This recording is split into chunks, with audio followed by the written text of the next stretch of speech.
Louis Pouzin, bonjour. Bonjour. Alors, vous êtes né en 1931, diplômé exact. de Polytechnique en 1950. Vous avez travaillé, Oui. je crois, au MIT, à Météo France dans les années 60, Oui. et en tant qu'ingénieur informatique. Et en 1970, vous rejoignez l'IRIA, l'Institut de recherche d'informatique et d'automatique, pour travailler sur un projet révolutionnaire, Cyclades.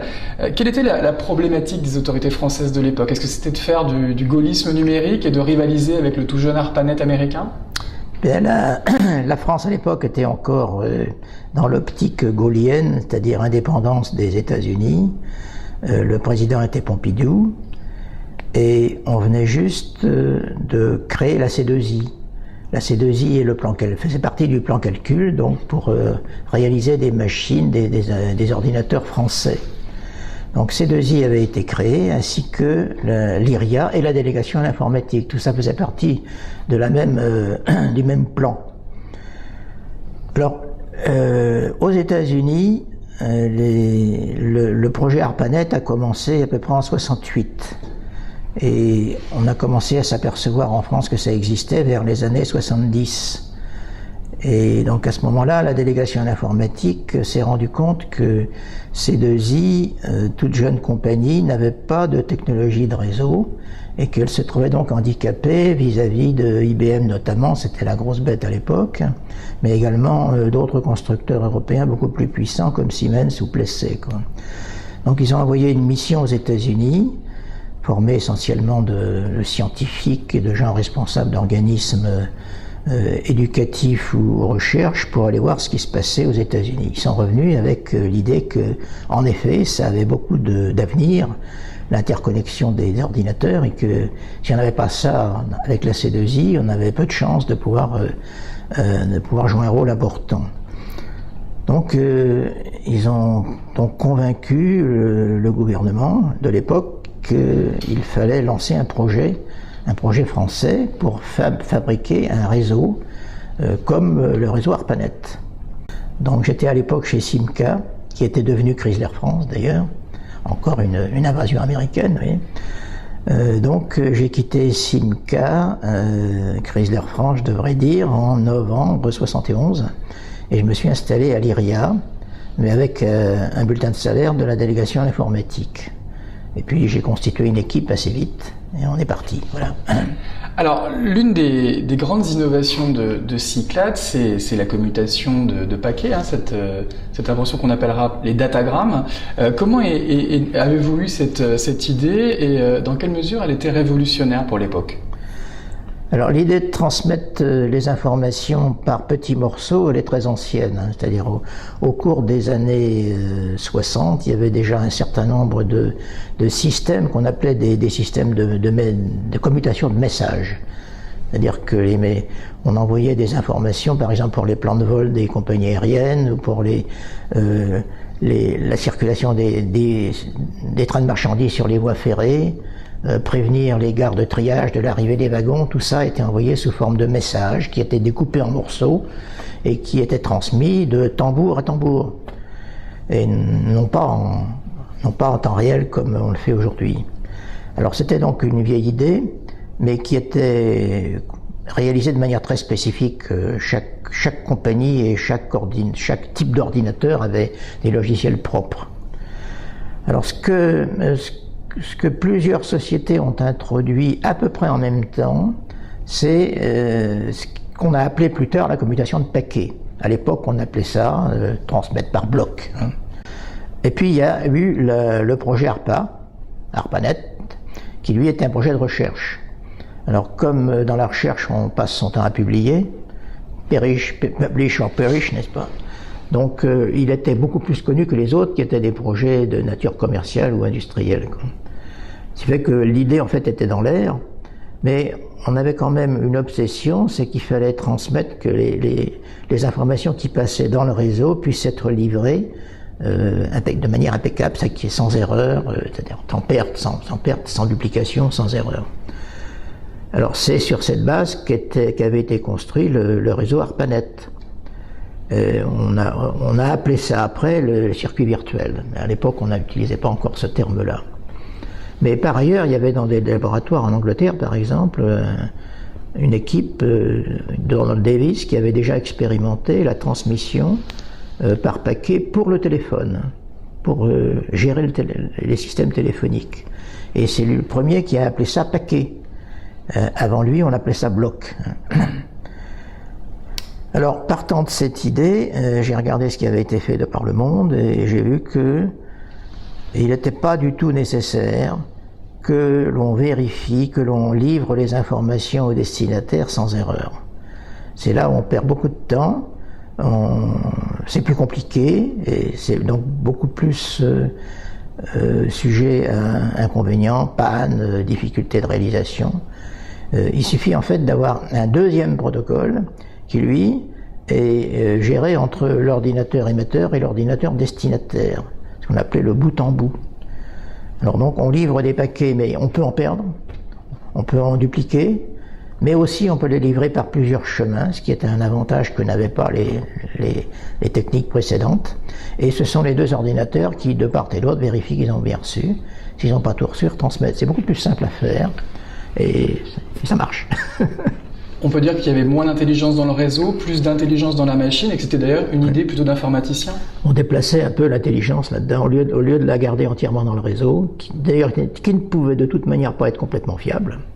Parce qu'il y a toujours, quand on fait du contrôle morceau par morceau, il y a toujours le passage de la main à la main, le passage du témoin.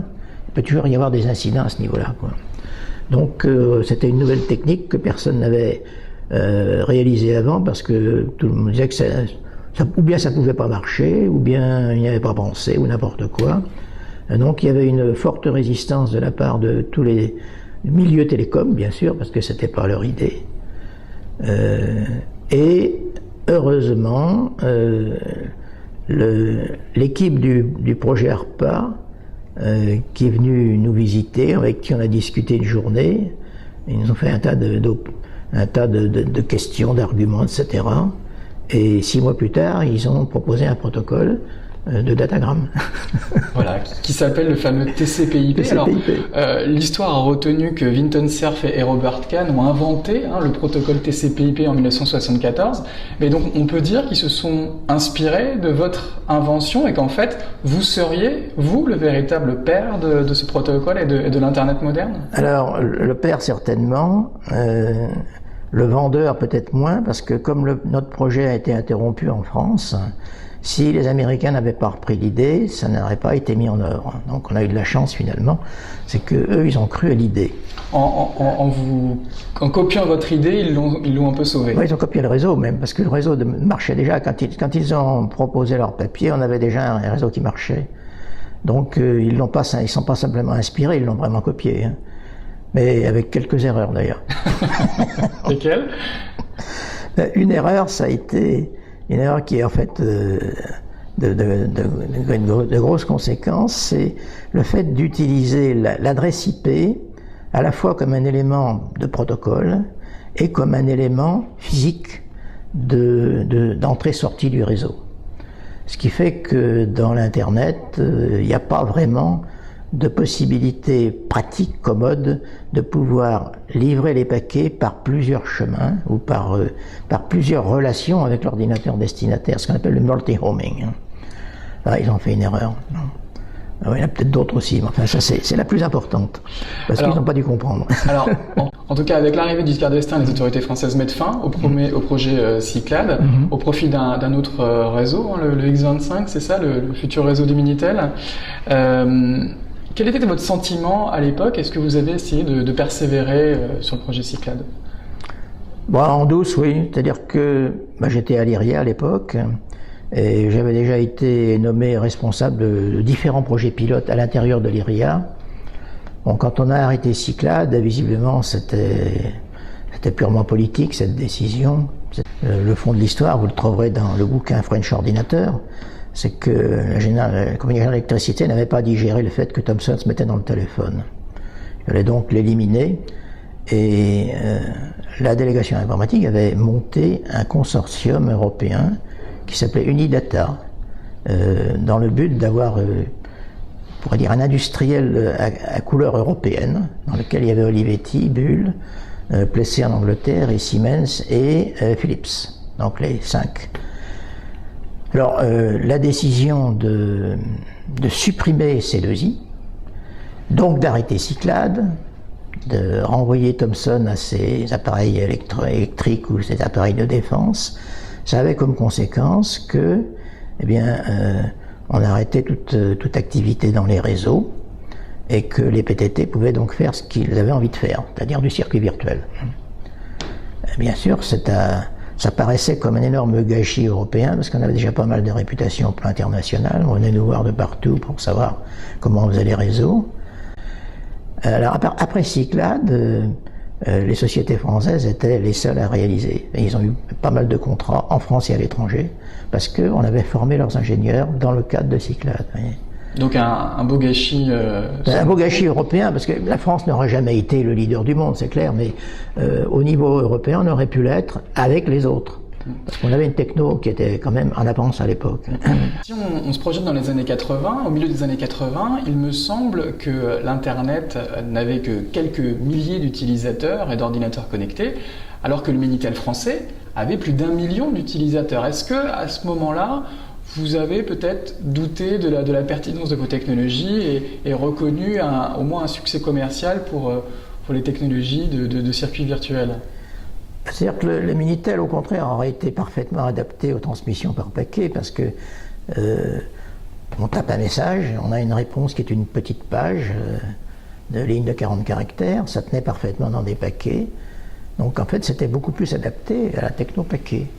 Mais comme les BTT, eux, n'avaient qu'une idée en tête, c'est de faire du circuit virtuel, et ils ont assez bien réussi à vendre cette idée aux Européens d'abord, les Allemands notamment, après les Anglais ont suivi, etc. Donc ils ont créé X25 en 1976, c'est-à-dire pas mal d'années après quand même. Alors, à partir du moment où il y avait une norme internationale non supportée par... avec l'étiquette CCITT à l'époque, ça s'appelait CCITT, ça s'appelle UIT maintenant, n'est-ce pas? Eh bien, il était difficile d'aller contre, mais c'était la norme X25 n'était pas spécialement adaptée au Minitel. Le Minitel est venu là-dessus parce que, comme il s'est développé un peu après, à partir de 80, ça paraissait naturel d'utiliser le réseau public pour le faire. Mais le Minitel aurait très bien pu être un succès aussi sur le réseau Cyclades. On n'aurait pas vu la différence. Ça aurait peut-être même mieux fonctionné. Peut-être. C'est-à-dire qu'il y a eu quelques sérieuses pannes de X25 à l'époque parce que... Le réseau était saturé. C'est le problème du téléphone. Si vous n'avez pas la communication, vous appelez à nouveau. C'est-à-dire qu'il a une tendance à se saturer de lui-même à partir du moment où il y a un problème de charge, quoi. Alors que ça aurait été différent avec les paquets. Bon. Les années 80, c'est aussi l'apparition des noms de domaine et des extensions qui sont désormais gérées par l'ICANN. Ça n'existait pas, l'ICANN. Qui a été créé en 96, mais c'est quelques années plus tard. Vous êtes très critique envers cette organisation et l'actuelle gouvernance de l'Internet.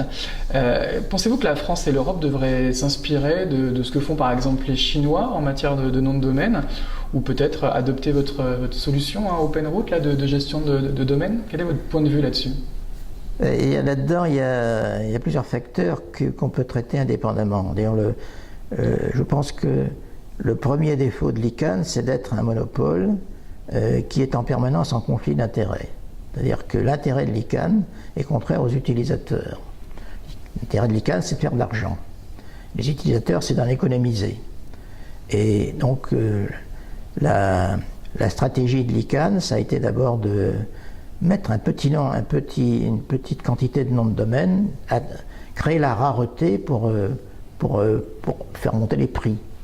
Et c'est encore ce qui se passe à l'heure actuelle avec ce qu'ils appellent les nouvelles extensions. Alors que l'intérêt des utilisateurs, c'est d'avoir des noms pas chers, comme le faisait Gandhi, par exemple.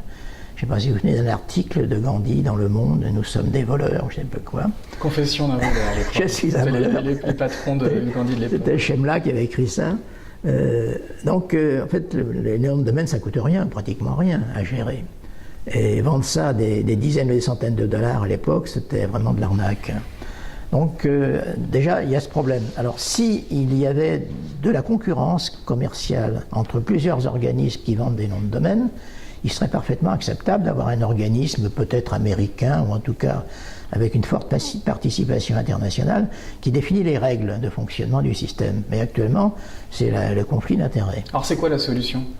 La solution, c'est des rapports de force comme partout dans ces affaires-là. C'est ce que font les Chinois? C'est ce que font les Chinois et c'est ce que font d'autres derrière, parce que par exemple, la Russie a toujours la nostalgie de l'Empire soviétique, basé sur le périmètre cyrillique. Les Arabes ont un peu plus de problèmes, d'abord parce qu'ils n'ont pas de véritable consensus politique, et par ailleurs, il y a beaucoup d'arabes, il y a beaucoup, je veux dire, de langues arabes, en ce sens que les mêmes caractères sont utilisés en persan, en afghan, c'est-à-dire ils sont utilisés dans pas mal de contextes, et c'est très difficile d'arriver à avoir une forme à peu près stable de l'arabe numérique. Mais ils y arriveront. Alors, avec les associations NLIC et Eurolink, vous êtes très engagés, je crois, dans le multilinguisme sur Internet. L'ICANN a introduit récemment de nouveaux alphabets dans ces domaines. Elle ne dépend plus exclusivement de l'ASCII. Est-ce que c'est une bonne ou une mauvaise chose? L'idée est bonne, mais elle a été pas mal dévoyée, parce qu'il faut dire que l'ICANN était terriblement contre ça quand ça a démarré. Ce sont les Chinois qui ont lancé ça.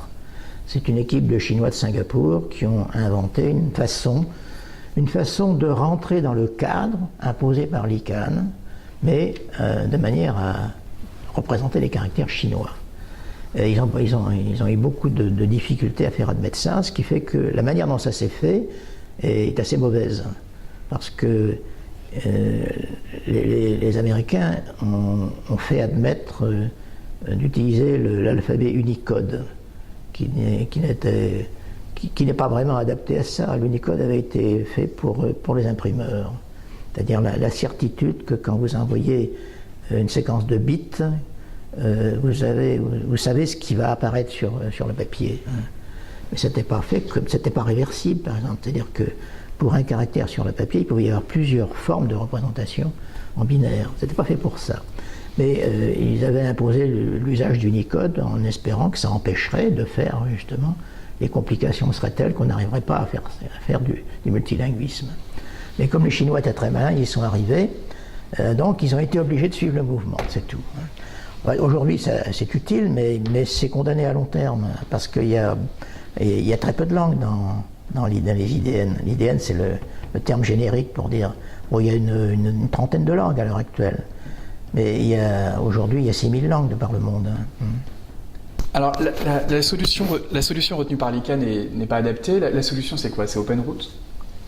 OpenRoute, c'est plus une diversion qu'une solution, à mon avis. C'est une manière de tirer parti, pour dire, des carences de l'ICANN. En ce sens que l'ICANN a aujourd'hui introduit ce qui s'appelle des nouvelles extensions à des prix assez imposants. Ça va probablement revenir entre 500 000 et $1 million de mise en œuvre, de promotion, de frais d'avocat, etc. Bon, c'est tout à fait hors de portée des petites sociétés. Et en fait, c'est aussi dominé par l'ASCII, parce qu'au niveau international, on ne peut pas vraiment faire beaucoup de propagande pour des langues qui sont trop géographiquement limitées dans le monde, quoi. Donc c'est encore surtout un moyen de donner de la suprématie, de donner de l'hégémonie au système américain. Alors, une façon de contrer ça, c'est de proposer aux gens des noms de domaine, ceux qu'ils veulent, ils ont tout à fait le choix de leur chaîne de caractères, qu'elle soit purement ASCII ou qu'elle soit avec des signes cabalistiques de leur propre langue, peu importe. Et on propose ça à des prix défiant toute concurrence. Et vous vendez, vous ne louez pas le domaine? On le vend parce que quand c'est pas très cher, c'est pas la peine de s'occuper de faire de la comptabilité, de faire des relances, etc. Mais simplement, on va facturer un service parce que comme il faut quand même s'occuper du réseau qui fonctionne, il y a quand même des charges à régler tous les ans, quoi, tous les mois. Mais c'est sans proportion avec les coûts de l'ICANN. Et pour que ça fonctionne, il faut que les internautes remplacent les adresses des serveurs de l'ICANN par vos propres adresses. C'est exact, c'est-à-dire que dans tous les ordinateurs, il y a une paire d'adresses, il peut y en avoir une, deux ou trois, peu importe, qui permettent d'accéder aux serveurs de nom. C'est un terme technique, enfin, disons que c'est une petite machine qui permet de transformer les noms de domaine en adresse IP. Alors aujourd'hui, pratiquement, il n'y a que l'ICANN, il n'y a que le principe de l'ICANN qui fonctionne, parce qu'il y a déjà même plusieurs sociétés qui font ça. Google a sa propre racine, son propre système. OpenNIC, OpenDNS, il y a un certain nombre de sociétés qui font déjà du DNS alternatif. Du DNS alternatif, mais sauf qu'ils utilisent strictement des copies de la racine de l'ICANN, c'est-à-dire l'annuaire. L'annuaire du réseau reste celui que l'ICANN a décidé. Alors nous, ce qu'on fait, c'est qu'on introduit des noms qui ne sont pas dans l'annuaire de l'ICANN. Et on a aussi un réseau pour pour transformer les noms de domaine en adresse IP. C'est un annuaire avec un nouvel alphabet, avec tous les alphabets et qui est indépendant de l'ICANN. Oui. C'est exactement les mêmes logiciels, les mêmes protocoles. Il n'y a pas de changement technique. C'est simplement une façon de faire plus qu'eux à un prix beaucoup moins cher. D'accord. Vous appelez tout le monde, j'imagine, à adopter OpenRoute. Alors, revenons sur le développement d'Internet. Dans les années 90, un ingénieur britannique, Tim Berners-Lee, a inventé le World Wide Web. Il a inventé l'HTML. Il a inventé l'HTML, oui. Premier serveur web, tout un tas de technologies qui ont donné naissance au web. Aujourd'hui, il est très engagé sur ce qu'il appelle le link data, le web sémantique, le web des bases de données. Quel regard vous portez sur les innovations qu'il a pu faire il y a une vingtaine d'années et sur ses travaux d'aujourd'hui? Je pense que l'invention était bonne parce qu'à l'époque, il n'y avait pas vraiment de standard, à part le Minitel qui était quand même assez restreint. Il n'y avait pas de standard pour accéder à toutes les bases de données que constituaient tous les grands organismes, les chercheurs, etc. Donc c'était vraiment une révolution pour permettre aux gens d'accéder. D'ailleurs, beaucoup de gens pensent que l'Internet a commencé en 1995 ou même en 2000, parce qu'avant, il s'en était jamais servi, quoi. Donc ça a révolutionné l'usage de l'Internet pour les particuliers, on pourrait dire.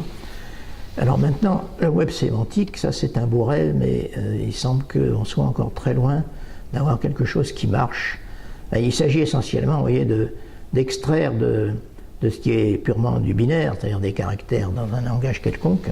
Il faut extraire le sens. Extraire le sens ou fabriquer du sens à partir de plusieurs documents, c'est quelque chose de très compliqué.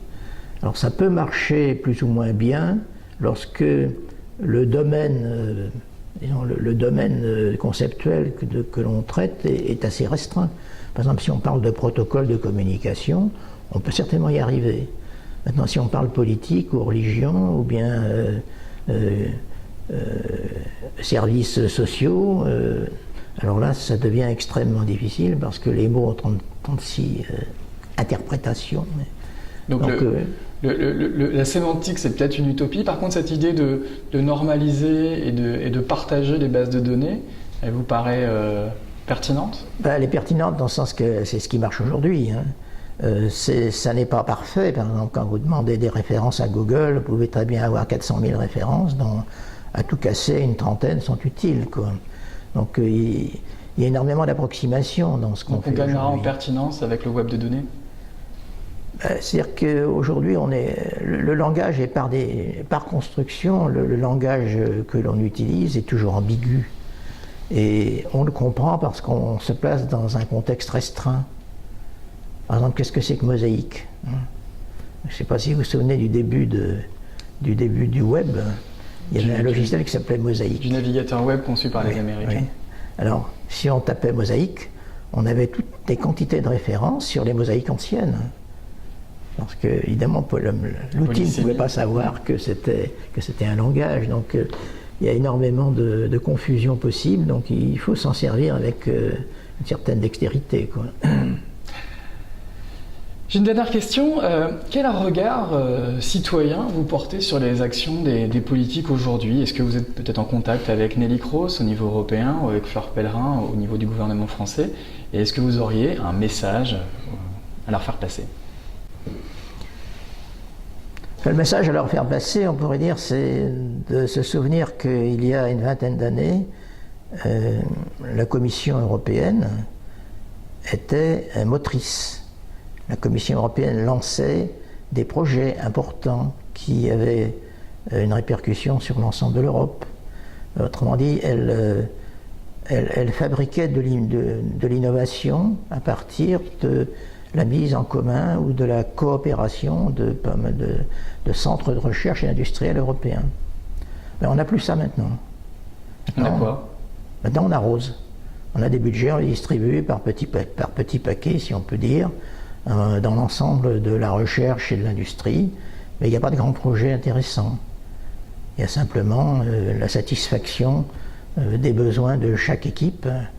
Chaque équipe peut avoir son petit budget, et donc peut continuer à fonctionner, quoi. Mais il n'y a aucun plan innovateur en matière d'architecture de l'Internet,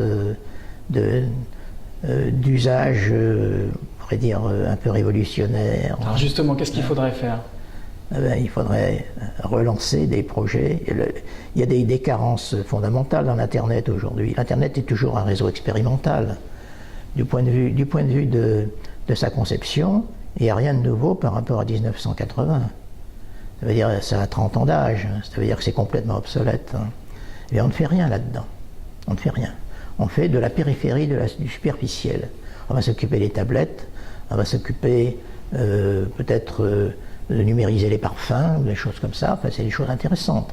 Mais ça ne change strictement rien au fait que l'Internet n'est pas sécurisé, est complètement ouvert à toutes les arnaques possibles, qu'il n'y a pas de coordination sérieuse entre les différents organismes de gestion. Enfin, il y a toujours la tentation de l'ICANN d'être hégémonique, mais à part ça, c'est pas très réussi. Il n'y a pas de contrepoids au niveau européen? Il n'y a pas de contrepoids au niveau européen. Ça les intéresse? Ils sont conscients de cette réalité?